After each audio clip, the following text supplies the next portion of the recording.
Emosyonal na ikinuwento ng mga Pilipinong hotel workers sa Jasper, Alberta ang paglikas nila sa lugar na pinagtrabahuan nila. Nasunog man ang hotel, umaasa silang makakabalik sa Jasper para makatulong sa muling pagbangon nito. May report si Rhea Santos. So smile, I want everybody to smile. Kaya ako magpapatawa lang ako ng patawa pero masakit eh. Nasa isang hotel sa Calgary ang mga hotel workers na ito mula town site ng Jasper. Mga empleyado ng dalawang property ng Decor Hotels. Isa roon ang Marine Lodge na natupok ng tumama sa town site ng Jasper ang wildfire. So parang family na kami kasi. Yan. Family. Kasi masaya kami doon. Masaya kami. Happy family kami. Yung masakit. Kaya good day, sleepless. Wala pa yung tulog eh.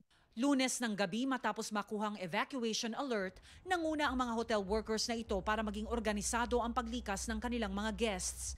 Isa-isang kinatok ang mga kwarto ng fully booked na hotels. We need to check every room para maano na safe ang lahat ng guests. Sa Tonquin, 137 rooms.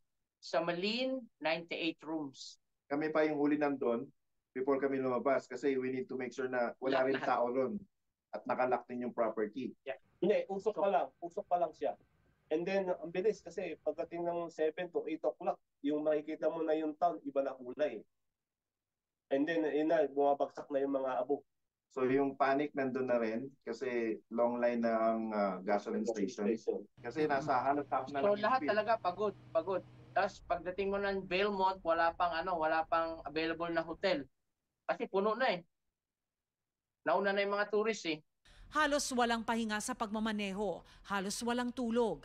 Miyerkules na nang makarating ang mga Pilipino sa Calgary. Nung dumadating yung mga picture sa amin, nagdadrive pa kami. Drive kami on the way here. Share lahat. Oh, Send lahat. Share. I-close nila ang mobile nila, wag nila munang tignan kasi talagang sobrang stress nila, naiiyak sila. Siyempre, ang daming mga gamit na iwan, kung ano pang trabaho nila. Doon kami nag-start sa lahat eh.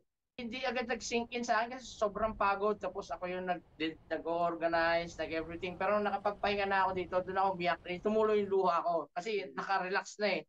Kumbaga bumalik na lahat ng mga memories, yung mga yung ups and down doon sa both property, lalo na sa Malin, na yung mga ginawa naming renovation sa Malin.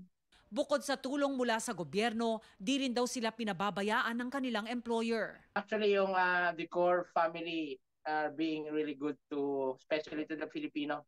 May dala kami rice cooker at kanin. So nakakapagluto kami dito ng kanin. Wala pang impormasyon kung kailan sila maaaring bumalik sa Jasper, pero handa raw silang maging bahagi ng pagbangon nito. Jasper is the best place, one of the best place. Rhea Santos, Omni News, Vancouver.